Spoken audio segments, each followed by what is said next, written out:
Ce sont des trous noirs sur les radios, des vis plantées de travers, dans des mâchoires dévastées.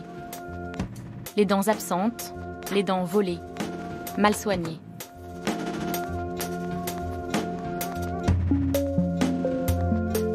Ce sont les ravages du scandale Dentexia, un réseau français de centres dentaires low cost, brutalement liquidé l'an dernier, emportant dans sa ruine l'argent, la santé et la dignité de 2713 patients. Sur les radios de Philippe Roux, il y a ce que l'on voit, sa bouche comme un chantier abandonné. Et ce que l'on ne voit pas, son existence à l'arrêt.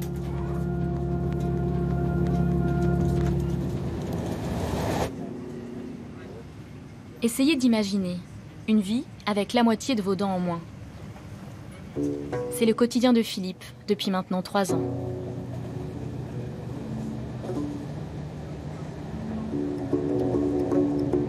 Si on n'y est pas confronté, on ne se rend pas compte à quel point ça joue sur énormément de choses.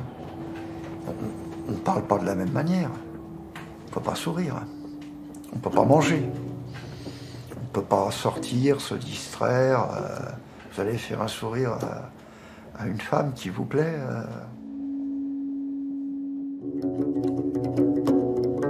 Vous ne pouvez plus sortir parce que vous êtes plus présentable.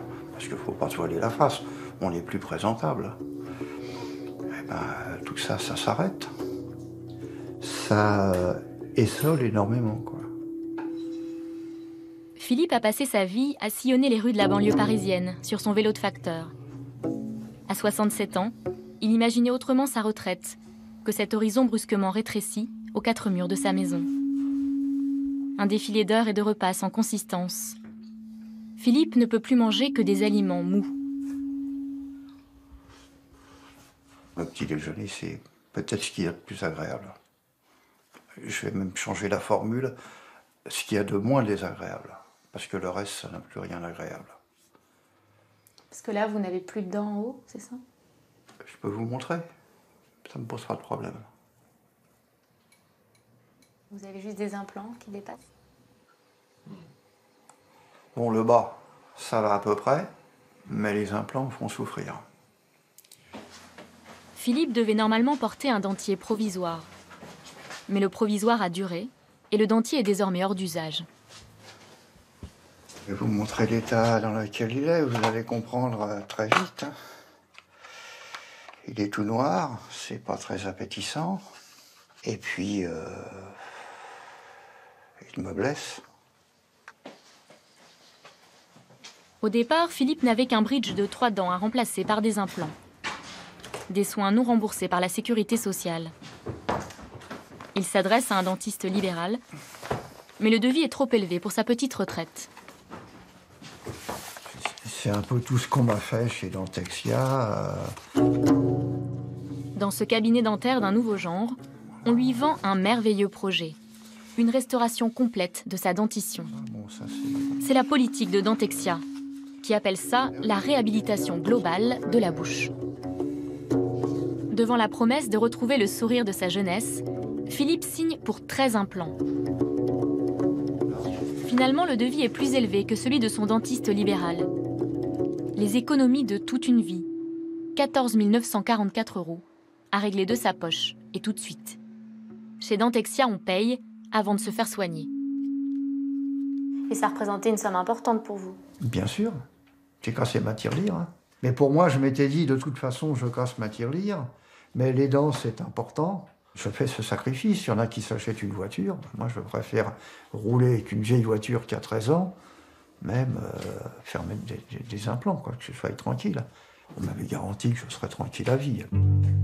Comme un Français sur 4, voilà. Philippe était prêt à renoncer à se soigner. La solution miracle Dentexia est apparue un soir à la télé.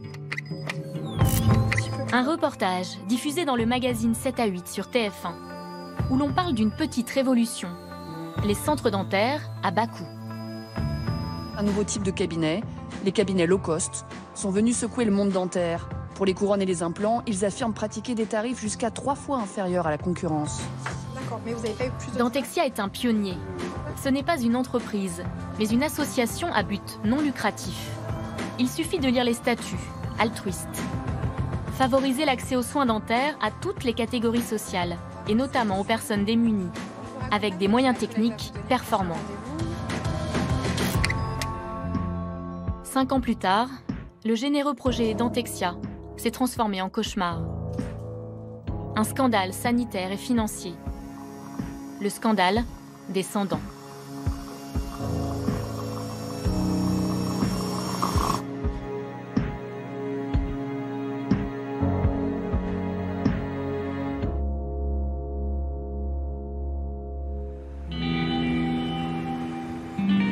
Créé en 2011, Dentexia est un réseau associatif qui compte 5 centres en France.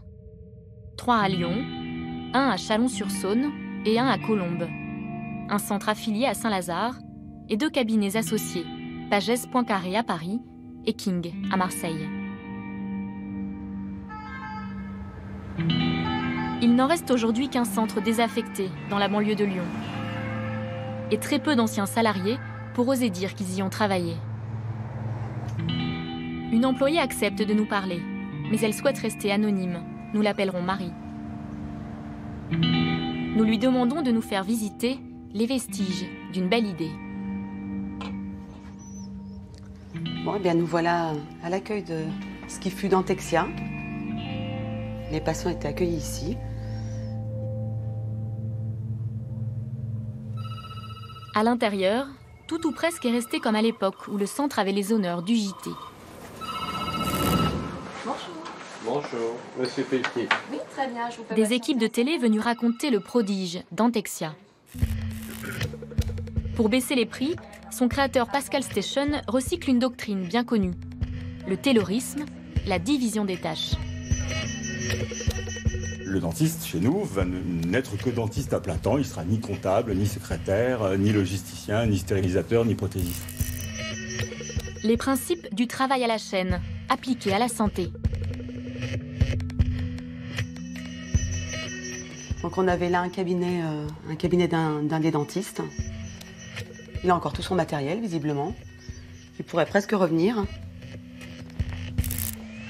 Pour aller plus vite, les dentistes travaillent à 4 mains, avec des assistantes dentaires. Ils ne quittent pas le fauteuil de la journée. À l'accueil du centre, des conseillères appelées conseillères cliniques sont chargées de recevoir les patients et de régler les questions administratives. Là, on a les 3 bureaux des conseillères cliniques. Et c'est le poste pour lequel j'ai été recrutée et formée au départ. Mais à l'issue de sa formation, Marie refuse de travailler à ce poste. Car derrière la vitrine d'une gestion désintéressée, elle affirme que ses conseillères cliniques sont en fait des assistantes commerciales, chargées de faire du chiffre. C'est écrit noir sur blanc dans leurs documents de formation que nous nous sommes procurés. Pour que les centres soient rentables, elles doivent s'assurer que chaque dentiste réalise 90 000 € de chiffre d'affaires par mois. Quand un cabinet dentaire classique tourne à 20 000 € mensuels en moyenne. C'était tellement du business que je leur dois vraiment tout mon respect, ces patients qui ont été lésés. Mais il faut savoir qu'ici, ils étaient d'abord considérés comme des clients. Bon, là, les fameux plannings. On voit donc des rendez-vous roses et des rendez-vous verts. Et le rose étant la couleur de production, ce qui fait rentrer du chiffre d'affaires. Rose pour les prothèses et les implants, sur lesquels le centre peut faire de la marge. Vert pour les soins remboursés et donc plafonnés par la sécurité sociale. Ouais, là, il y a que du vert pas bon. C'était pas une journée rentable? Non, c'était pas du tout une journée rentable. Pour s'assurer 90 000 € de chiffre d'affaires par mois, il faut forcément qu'il y ait beaucoup de roses. Pour transformer un patient en client, tout a été pensé. Les dirigeants de Dentexia ont élaboré un protocole en 4 étapes que les conseillères cliniques doivent respecter scrupuleusement. Étape numéro 1, le premier contact. Il fallait faire de la sélection patient. répondre aux appels téléphoniques entrants et orienter un petit peu la discussion, savoir si éventuellement il y avait d'autres problèmes. Enfin, essayer de mesurer et de coter en même temps dans sa tête les problèmes des gens. Là, il a une dent qui bouge, une dent qui commence à se casser, il y aura une couronne, peut-être un implant. Bon, bah là, c'est bon. Et on leur proposait un bilan. L'objectif de Dentexia, c'était de ne faire que des prothèses et des implants. Choisir parmi les malades est pourtant illégal. Cela s'appelle du refus de soins. Les patients sélectionnés par téléphone sont ensuite accueillis au centre pour la deuxième étape du processus, un bilan complet avec un dentiste. Là, le praticien ne s'intéresse pas seulement au problème qui a poussé le patient à consulter. Il s'attarde longuement sur toutes les imperfections de sa dentition. Le patient doit repartir persuadé que ses dents sont en bien plus mauvais état qu'il ne le pensait. À la sortie, les conseillères cliniques prennent le relais. Nous avons retrouvé des heures de vidéos de formation. Filmées avec une webcam, elles sont diffusées sur l'intranet de Dentexia. Les conseillères y apprennent à évaluer le niveau de stress du patient à la sortie du bilan. Si un patient vous dit « Oh, tout ce que j'ai, mon Dieu, tout ce qu'il m'a annoncé, et puis je ne m'attendais pas à ça, il ne sait même pas s'il a une solution, si j'ai assez d'os. » Alors là, c'est bon signe. Là, le mec, déjà, il est en panique totale, il n'a qu'une envie, c'est qu'on lui propose une solution parce qu'il est angoissé. Si le patient n'est pas assez angoissé après avoir vu le dentiste, la conseillère tente d'augmenter son niveau de stress pour lui vendre plus de soins. C'est ce que montrent les vidéos. Il ne faut pas qu'elle loupe les ventes. Quand un patient en feedback lui dit « Ah non, très bien, ouais, non, tranquille, ça va », là, elle revend les problèmes. Elle va réexpliquer les problèmes. On ne devait plus rien dire pendant quelques minutes. Et puis lui dire, bon, la dent va s'effriter. Oh, là, il vous manque une dent. Vous vous rendez compte, ça va déchausser toutes les autres. Là, il vous reste un peu d'os. Si on ne fait rien, ben, l'os va disparaître complètement. Les autres dents vont se mettre à bouger. Enfin, on jouait sur les peurs. Jamais les solutions au premier rendez-vous. Jamais, jamais, jamais. Parce que si tu donnes une solution lors de ce premier rendez-vous, ben, le patient va se dire, 6 000 €, je venais, j'avais juste mal à une dent. Non, non, non, ils m'ont vu arriver là. Soit c'est une bonne bande de voleurs, soit ils me racontent n'importe quoi, ils vont même me flinguer les dents alors qu'elles vont bien. Il ne pourra pas. Il n'a pas accusé le coup. Et en plus, ça fait trop d'un coup. Donc, on va le laisser mûrir sur ses emmerdes. Le laisser mûrir sur ses emmerdes pendant une semaine. Avant de le faire revenir au centre, il est alors impatient qu'on lui propose des solutions. C'est la troisième étape, la présentation du plan de traitement. Les conseillères cliniques sont formées à faire accepter aux patients des devis bien plus salés que ce qu'ils imaginaient. Elles s'entraînent dans des séances de jeux de rôle, elles aussi filmées. Le devis total s'élève à 7 278,10 €. Je ne m'attendais pas du tout à ça. Effectivement, vous étiez venu pour 2 dents absentes. Simplement, l'idéal pour vous serait réellement de stabiliser votre bouche. Sinon, remplacer 2 dents serait inutile, tout simplement parce que vous avez d'autres problèmes en bouche et vous allez avoir par la suite également des problèmes. Ça y est, le patient est convaincu. Le deal chez Dentexia, c'est de tout payer d'avance.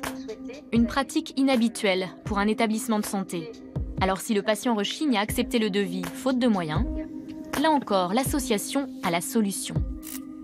Les conseillères vendent des crédits à taux zéro au sein même des centres. Mais attention à ne pas trop entrer dans les détails, explique la formatrice. On l'entend ici sans la voir à l'image. Alors, je vous arrête, les filles. Déjà, tu peux parler de partenaire, pas dire partenaire financier. À un moment donné, tu as parlé des frais. Tant qu'on ne pose pas de questions, on ne parle pas des frais. Là, tu es juste en train de parler business et c'était en train de jouer. À ce petit jeu, de nombreux patients se seraient fait prendre. La santé, c'est pourtant le domaine de Michèle Bell. Elle a 56 ans, elle est infirmière à Paris. À l'origine, elle avait pris rendez-vous pour une seule dent. une urgence. Je suis arrivée pour cette dent cassée là, juste devant. Et quand vous êtes ressortie? Je suis partie pour effectivement 7 implants. Voilà, à prix défiant toute concurrence. Donc la réhabilitation totale, quoi, en fait. La souffrance de Michel est invisible. Elle cache ses implants mal posés derrière un dentier. Quand vous regardez aujourd'hui votre bouche, c'est quoi votre sentiment? Un massacre. Ouais, massacré un peu, ouais. Un peu beaucoup même. Ouais, quand même. Là, j'ai eu du mal à admettre ça, mais comme si j'étais un peu dans le déni, quoi. Mais bon, là, à l'heure actuelle, c'est bon, c'est un massacre, oui. Michel se doutait qu'un de ses bridges était vieillissant. Elle n'avait pas prévu de le changer. Mais elle semble avoir subi, les unes après les autres, les 4 étapes du protocole Dentexia. La sélection, le bilan alarmiste du dentiste, puis la conseillère clinique qui la laisse réfléchir 1 semaine à tous ses problèmes. Avant de lui présenter un plan de traitement personnalisé sur papier glacé. La jolie plaquette, on a ça, voilà, on a ça. Alors ça, c'est le schéma initial. Et puis après, on a le schéma du plan de traitement. C'est impressionnant quand même, tout ce qu'on vous propose de refaire. Voilà, on propose donc de me refaire 1, 2, 3, 4, 5, 6, 7 implants. Pour le coup, je me suis dit, oulala, dans quelle histoire je m'embarque? Comme dans le scénario répété par les conseillères, le devis est bien plus important que ce que Michel avait anticipé. 9 625 € et seulement 652 de remboursés par la sécurité sociale. J'ai dit que j'allais réfléchir, voilà, là. Et on m'a tout de suite, quand même, rassurée en me disant que si j'avais des problèmes pour financer cette somme, donc ils travaillaient avec un organisme de crédit altruiste. À 0%. Donc ça, vous avez trouvé ça intéressant? Oui, ça m'a décidé. La conseillère clinique a bien appliqué les techniques auxquelles elle avait été entraînée. Elle était vraiment très, très dynamique, très positive, très... Vous inquiétez pas, ça va bien se passer. Puis vous verrez comment vous serez contente quand vous allez avoir vos dents et que vous pourrez sourire, parler. Il y a eu une certaine familiarité tout de suite. Et qui a fait que, aussi, peut-être, je me suis dit, bah oui, il faut leur faire confiance, ils me veulent que du bien. Vous êtes tombée sur une conseillère qui était vraiment très forte. Très efficace. Ouais, une killeuse, quelque part. Dans cette organisation centrée sur la rentabilité, qu'en est-il de la qualité des soins ? Là aussi, les procédures sont standardisées pour optimiser le temps des dentistes. Nous avons pu consulter le protocole que les praticiens devaient suivre. Le temps opératoire moyen de chaque acte est calculé. 10 minutes pour une extraction simple, 20 minutes si elle est complexe, 10 minutes pour la pose d'une couronne. Surtout, les dentistes sont incités à grouper les actes. Dès que vous avez un instrument en main, vous faites tout ce que vous avez à faire sur autant de dents que nécessaire, dès l'instant où vous ne mettez pas la santé du patient en péril. Des séances plus longues égale moins de patients par jour. Salle d'attente moins pleine, moins de plateaux et de nettoyage de la salle de soins. Augmentation de la productivité. Des principes qui s'appliquent même lors de la pose d'implants. Ces vis de titane que l'on fixe dans la mâchoire pour y placer quelques semaines plus tard une fausse dent. Un acte pourtant lourd, éprouvant pour les patients. Mais pour être rentable, il faut bien appliquer le protocole. Philippe se voit ainsi poser 13 implants en une seule séance. Ce qu'aucun implantologue n'inflige d'ordinaire à un patient. Ça s'est passé dans des conditions que je trouve assez dures quand même. vous montez sur le siège du dentiste, on vous met en bas, et puis il commence le travail un par un plan. Alors, le premier, je ne savais pas comment que ça se passe. Voilà. Au fur et à mesure des implants, ils avaient beau rajouter des piqûres, ça me faisait de plus en plus mal. On m'a laissé souffler petite demi-heure, en restant sur le siège. Et puis après, on m'a dit, il faut faire ceux du bas maintenant. J'ai dû commencer vers 1h30, 2h moins le quart, et j'ai dû sortir vers 18h. Je suis reparti avec une poche de glace, en métro, avec 13 implants. Vous vous réveillez le lendemain, vous êtes Elephant Man, vous avez enflé comme ça de partout. Alors, une assistante m'a téléphoné une fois quand même, pour voir si j'étais toujours en vie, probablement. Peu de praticiens acceptent de travailler dans ces conditions. Chez Dentexia, le turnover est important et le traitement des patients en pâtit fréquemment. Or, avec des tarifs aussi serrés, le moindre accroc au protocole risque de gripper toute la machine. Nous partons à la rencontre de la seule dentiste qui a accepté de nous parler, à la condition que nous protégions son identité. Elle est l'une des rares à avoir travaillé plusieurs années dans un des centres de l'association. Elle y a vu se succéder de nombreux confrères débutants. Ce que j'ai pu constater, c'est qu'on a eu des dentistes formés à l'étranger, que ce soit Espagne, Portugal, Grèce, Roumanie, qui n'avaient jamais exercé en bouche et qui, eux, ont eu effectué des soins de mauvaise qualité qu'on a dû rattraper derrière. C'était quel type d'erreur? Quand on effectue un traitement canalaire d'une dent, on doit descendre jusqu'au bout de la racine. Ces chirurgiens dentistes-là ne descendaient pas jusqu'au bout, donc si on n'obture pas une racine complètement, c'est des risques infectieux au long terme. Des évictions de caries incomplètes, parce qu'ils n'avaient jamais vu ce que c'était qu'une carie. Des erreurs qui coûtent cher. Il faut rattraper les soins mal faits. Les dentistes perdent du temps, Dentexia perd de l'argent. Et la belle mécanique financière de l'association commence à s'enrayer. Au bout de 3 ans, la dentiste voit les conditions de travail et de soins se dégrader dangereusement. Début 2015, là on a commencé à se poser des questions. On a eu beaucoup de prothèses qui n'arrivaient pas. Nous avons eu des pannes de stérilisateurs, on demandait à ce qu'ils soient réparés et les réparations étaient toujours retardées. On ne pouvait pas avoir suffisamment de matériel stérile, donc moi j'ai refusé de soigner des patients avec du matériel non stérile. Donc j'ai demandé à ce qu'on les renvoie. Et j'ai eu une dame au niveau de l'administratif qui m'a dit que c'était elle qui décidait si je travaillais ou pas avec du matériel stérile, ce qui était pour moi hors de question.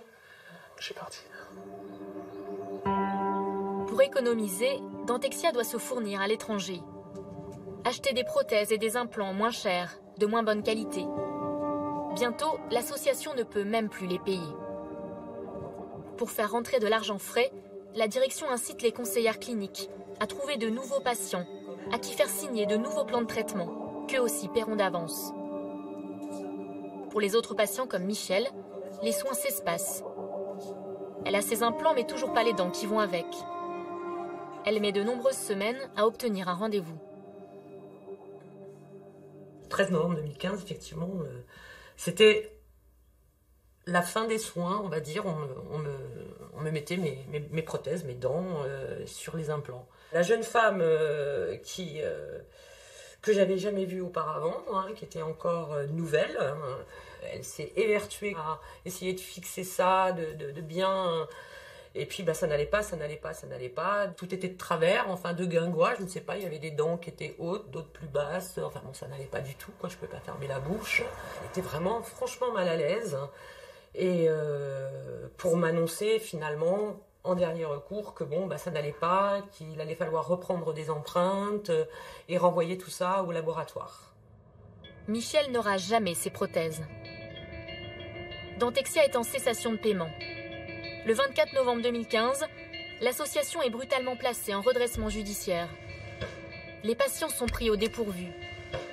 Ils se pressent, affolés dans les centres, pour tenter de recevoir les soins qu'ils ont déjà entièrement payés. Dans la salle d'attente du centre de Grange Blanche, on frôle la crise de nerfs. Le personnel est à bout, pris en étau entre la direction et les patients en colère. Ça fait au moins une dizaine de fois que j'essaye de vous joindre. Pourtant, j'essaye de répondre à un maximum de monde, madame. Les patients, ils sont pas au courant de la situation. Le 20 juin, demain, j'ai plus de boulot, j'ai 3 enfants, ça le 25 janvier, ce sera hors délai. Pendant plusieurs semaines, les patients continuent d'espérer malgré tout que Dentexia va parvenir à remettre ses comptes à l'équilibre. Jusqu'au 4 mars 2016. La justice a prononcé ce matin la liquidation judiciaire des centres dentaires low cost Dentexia. Dentexia liquidé, c'est le tribunal de grande instance d'Aix-en-Provence qui a prononcé ce matin la liquidation judiciaire. Devant la porte brutalement close de leur centre dentaire, 2713 patients se retrouvent piégés. Leur traitement à l'arrêt, plus un sou pour aller se faire soigner ailleurs, et personne à qui s'adresser. C'est en train d'arriver. Abdel Awacheria est chercheur au CNRS. Il a payé 13 400 € pour des soins inachevés et une infection lancinante sous un bridge mal posé. Il comprend que les patients ne peuvent compter que sur eux-mêmes et monte un collectif sur Internet qui devient le réceptacle du désespoir des victimes de Dentexia.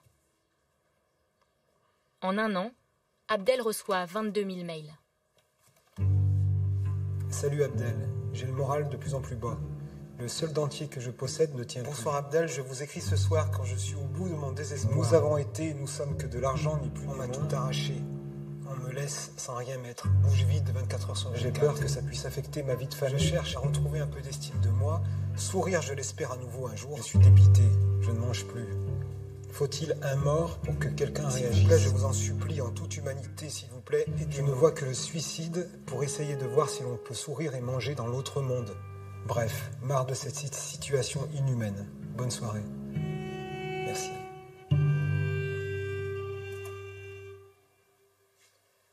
On ne peut pas laisser ça invisible.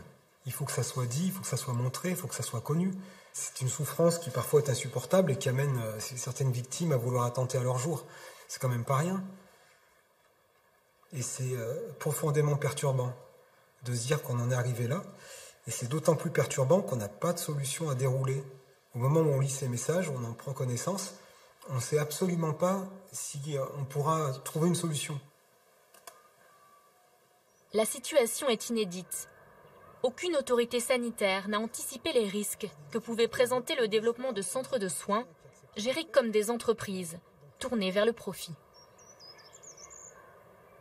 On a en tête que le low cost présente des analogies avec l'aviation. On se dit qu'on va avoir peut-être moins de prestations, mais qu'au final, on sera quand même soigné. On n'a pas idée, la moindre seconde, que l'avion low cost a plus de chances de se crasher. Or, c'est ce qui se passe avec Dentexia. L'avion avait plus de chances de se crasher. Nous sommes une génération de patients sacrifiés qui démontreront que le système à la Dentexia est un système dangereux. Un an après la liquidation, la plupart des patients attendent toujours d'être soignés. Et la reprise de leur traitement s'annonce difficile. Il y a quelques semaines, Philippe a été examiné par 2 dentistes conseils pour évaluer l'état de sa bouche après son passage chez Dentexia.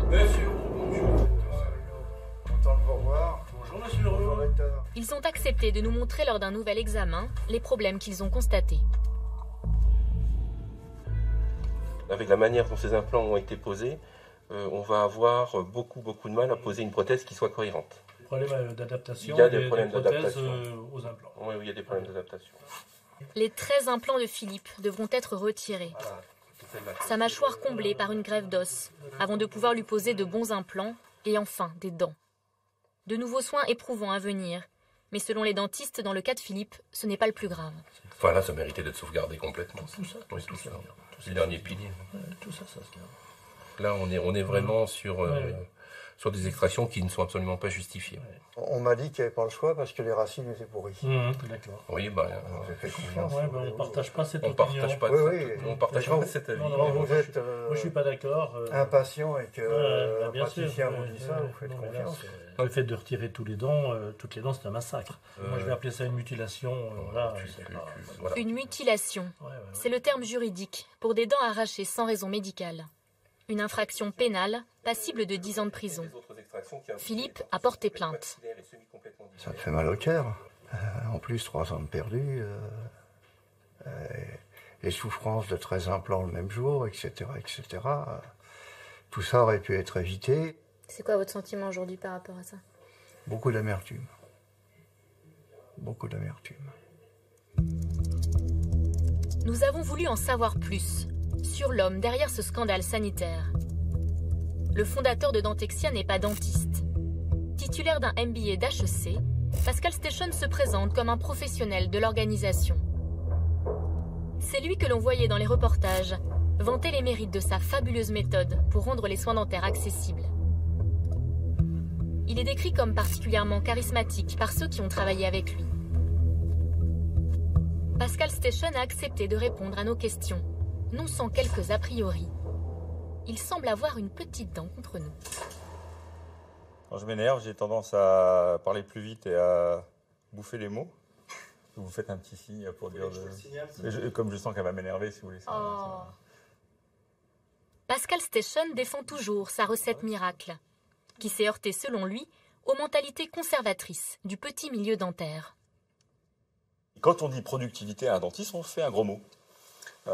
Et tout de suite, on nous répond abattage, travail à la chaîne, comme si eh bien, dans nos entreprises, dans nos boucheries ou dans nos garages, on était de mauvais bouchers ou de mauvais garagistes parce qu'on améliorait notre productivité. Le principe en était simple, pour schématiser, quand on fait un gâteau, on met 1 heure pour faire un gâteau, mais on ne met pas 2 heures pour faire 2 gâteaux, ni 3 heures pour faire 3 gâteaux. Le dentiste, c'est la même chose.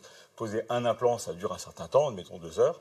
Mais poser le 2e implant sur le même site, avec la même anesthésie, le même rendez-vous, le même site opératoire, eh bien, ça prend que 5 ou 10 minutes en plus. Comment vous expliquez qu'on constate qu'il y a des gens à qui on a enlevé des dents saines, par exemple? Non, il n'y a pas, il y a personne. Je vous garantis que si. Non, il n'y a personne à qui on a enlevé des dents saines, ça n'existe pas. On ne voit pas pourquoi un dentiste risquerait, alors qu'il n'est pas payé au pourcentage, mais même s'il était payé au pourcentage, d'accord, pourquoi un dentiste risquerait la prison, d'accord, c'est de la mutilation volontaire, alors qu'il n'a aucun intérêt à le faire. Comment est-ce qu'on peut croire aussi qu'en même temps, un patient se laisse extraire une dent saine? Comment est-ce qu'on peut croire des bêtises comme ça? Comment est-ce qu'on peut croire des bêtises comme ça? Quand on est tous patients. Regardez-moi dans les yeux. Comment est-ce qu'on peut croire des bêtises comme ça? C'est prendre les patients pour des idiots. C'est pas respecter le patient. Donc les expertises qui sont faites sont fausses. Les expertises qui sont faites, en tout cas quand elles sont choisies par mes experts, les expertises qui sont faites, quand elles sont choisies par un expert objectif, elles reviennent toutes positives. Toutes les expertises qui m'ont été rapportées sont toutes positives. Les vrais experts objectifs du dossier, ce sont les experts judiciaires qui examinent actuellement les patients qui ont déposé plainte. Le tribunal de grande instance de Paris a ouvert en décembre dernier une information judiciaire contre X pour 10 infractions, dont violence suivie de mutilation ou infirmité permanente, blessures involontaires, mais aussi abus de confiance, pratiques commerciales trompeuses, escroquerie en bande organisée, banqueroute.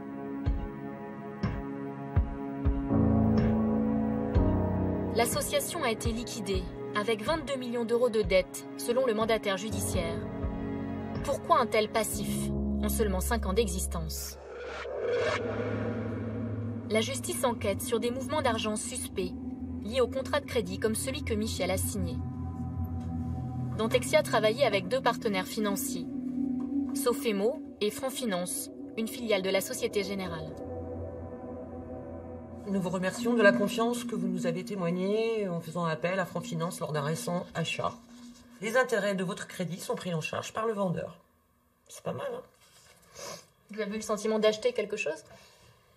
Non. J'ai eu le sentiment de me soigner, d'aller me faire soigner. Ouais. D'après le contrat signé par Michel, l'argent de son crédit doit être versé directement au cabinet où elle est suivie, une fois les soins terminés. Comme Dentexia exige le paiement d'avance, il demande à Franc Finance de verser les fonds dès que Michel a signé. C'est illégal. Franc Finance affirme aujourd'hui avoir ignoré que les soins n'avaient pas été faits. Mais il y a plus étonnant. L'argent emprunté par Michel a en fait été réparti sur 2 contrats de crédit. Un avec Lyon Tête d'Or et un avec Saint-Lazare, Centre Dentaire Saint-Lazare. Voilà. Et vous avez été soigné à Saint-Lazare ou à Tête d'Or? Non, je n'ai jamais rien eu à fait avec Tête d'Or et Saint-Lazare. Comment ça vous a été expliqué, ça, le fait qu'il y ait 2 contrats de crédit? Mais ça a été assez balayé, banalisé. C'était la même société, en fin de compte. C'est Dentexia. Si on résume, Michel est donc suivi au cabinet Pagès Poincaré à Paris. Mais l'argent de son crédit est versé pour une part, 2 400 € au centre dentaire Saint-Lazare, et pour une autre part, 5 072,95 € au centre Dentexia Tête d'Or à Lyon, à plus de 400 km de chez elle. Des mouvements de fonds suspects qui ne concerneraient pas que Michel. Nous avons retrouvé 8 dossiers similaires de patients suivis dans le même cabinet qu'elle et dont les crédits ont été répartis entre Lyon et Saint-Lazare. Ainsi que 25 autres crédits souscrits dans un cabinet à Paris et entièrement versés à un centre lyonnais. Pourquoi Franc Finance ne s'est-elle pas interrogée sur ces doubles contrats, sur ces prêts versés bien loin du domicile des patients? Nous avons sollicité à plusieurs reprises la filiale de la Société Générale. La cliente a été lésée par Franc Finance. Elle a refusé toutes nos demandes d'interview. Comme la banque ne voulait pas nous répondre, nous avons posé la question à Pascal Station. Et il a une explication pour le moins surprenante sur ces doubles contrats de crédit. Il y a des patients qui ont contracté des crédits auprès du cabinet Poincaré et en fait leurs contrats de crédit ont été affectés pour moitié au centre Saint-Lazare, pour moitié chez Dentexia Tête d'Or à Lyon.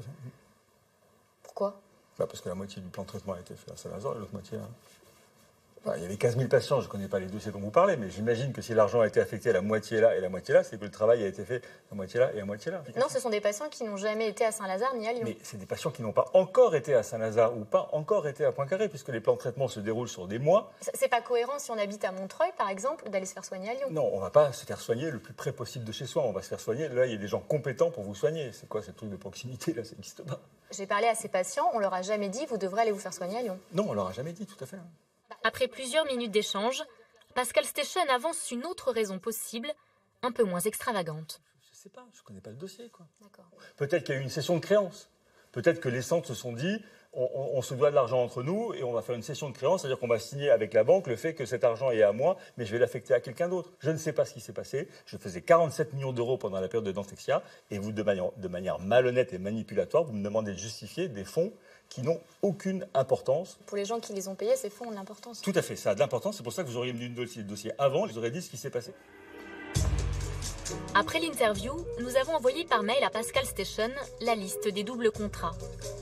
Il a finalement choisi sa deuxième version. Il ne dispose plus de la comptabilité de Dentexia, mais il affirme qu'il s'agissait bien de cession de créances, c'est-à-dire des dettes légalement transférées d'un centre à l'autre. D'autres mouvements financiers intriguent la justice. C'est tout un système qu'elle cherche à décrypter pour comprendre où sont passés les 22 millions d'euros de dettes de Dentexia. Le profit de l'association aurait normalement dû être réinvesti dans le fonctionnement des centres. C'est la loi. Mais Pascal Station est soupçonné d'avoir trouvé un moyen pour faire sortir les bénéfices des caisses de Dentexia via un réseau de sociétés satellites. En plus d'être président de l'association, Pascal Station est en effet gérant ou associé de 9 entreprises commerciales qui facturent pour la plupart leurs services à Dentexia, moyennant des marges importantes. Toutes ces factures correspondent-elles à des prestations réelles?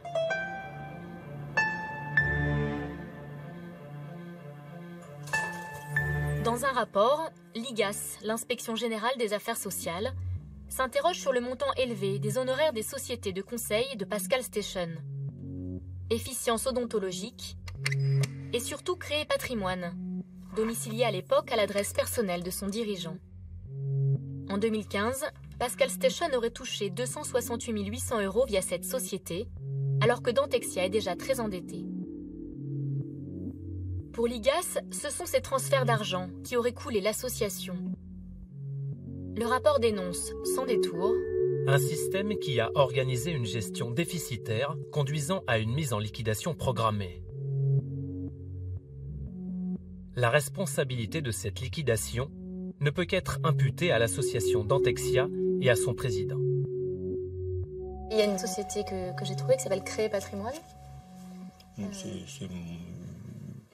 C'est mon patrimoine personnel au nom de mes enfants, l'initiale de mes 5 enfants.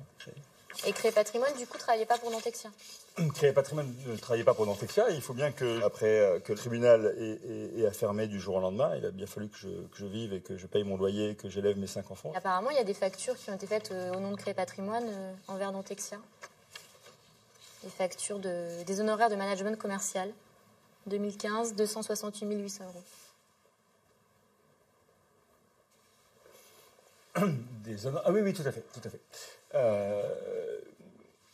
Tout à fait, j'avais, à la fin de déficience, repris une activité de consultant sur Créer Patrimoine. Quand on a plus de 22 millions € de dettes à la liquidation de Dentexia, on se pose la question, est-ce qu'il y a eu enrichissement personnel de votre part?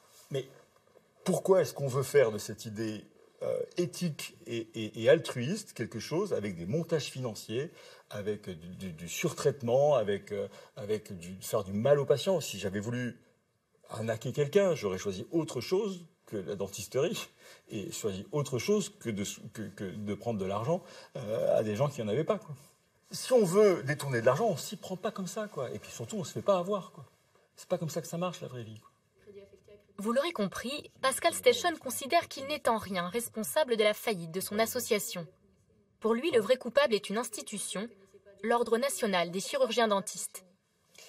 Ça n'a pas fonctionné pour une seule et unique raison, le harcèlement incessant et coordonné et réfléchi et financé de l'ordre en particulier. Et son intérêt, c'est de faire en sorte de créer le plus grand scandale possible, de façon à ce que plus personne, plus jamais, ne prenne l'initiative en France de baisser les prix des couronnes et des implants en augmentant la qualité clinique. Les victimes ne sont pas les victimes de Dentexia, ce sont les victimes du Conseil de l'Ordre.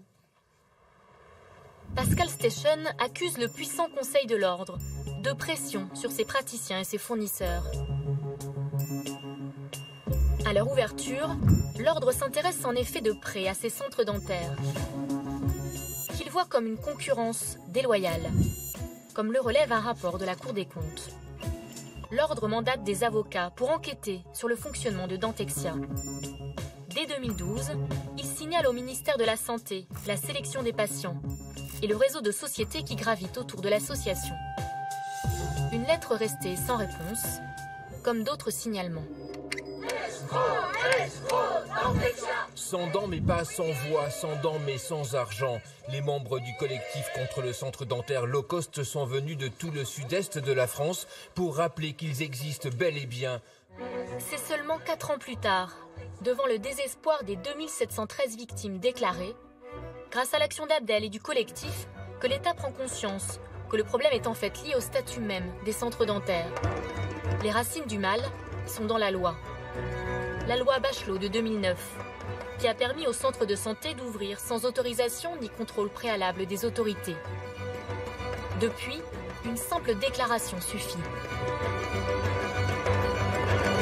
Le législateur n'avait pas anticipé dans le périmètre de la loi Bachelot les conséquences de la création de ces centres dentaires qui sont dirigés par des investisseurs, qui ont des mécanismes structurels qui conduisent à du chiffre. Faisons en sorte que ce qui nous est arrivé à nous, les victimes de Dentexia, ne se reproduise plus. Réformons cette loi qui est défaillante.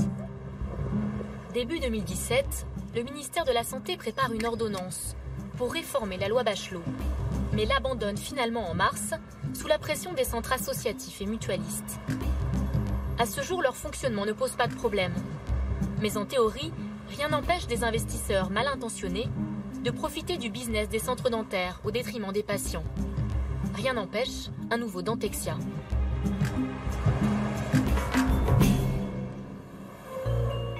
Un an après la liquidation, les victimes commencent tout juste à reprendre leur traitement. Rares sont les dentistes libéraux qui acceptent de les soigner. Le collectif a obtenu que le gouvernement mobilise les hôpitaux publics pour recevoir les patients prioritaires comme Philippe.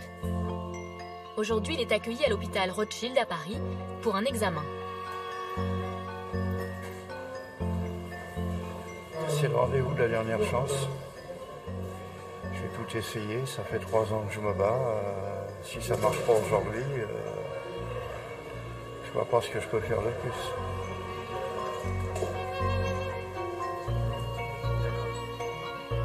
Philippe est soulagé.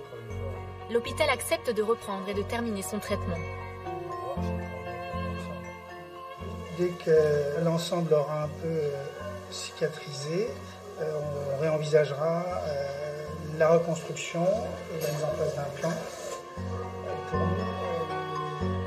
Il en a pour 2 ans.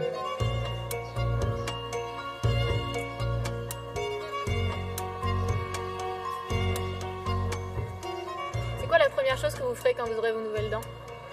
Je sortirai, normalement, et je sourirai aux gens. Sourire de nouveau, mais pour 16 000 €. C'est le montant du devis de l'hôpital. Philippe espère bénéficier, au moins en partie, du plan d'aide financière récemment mis en place par le gouvernement pour les victimes de Dentexia. Sinon, il devra appeler sa banque et finir de se soigner à crédit.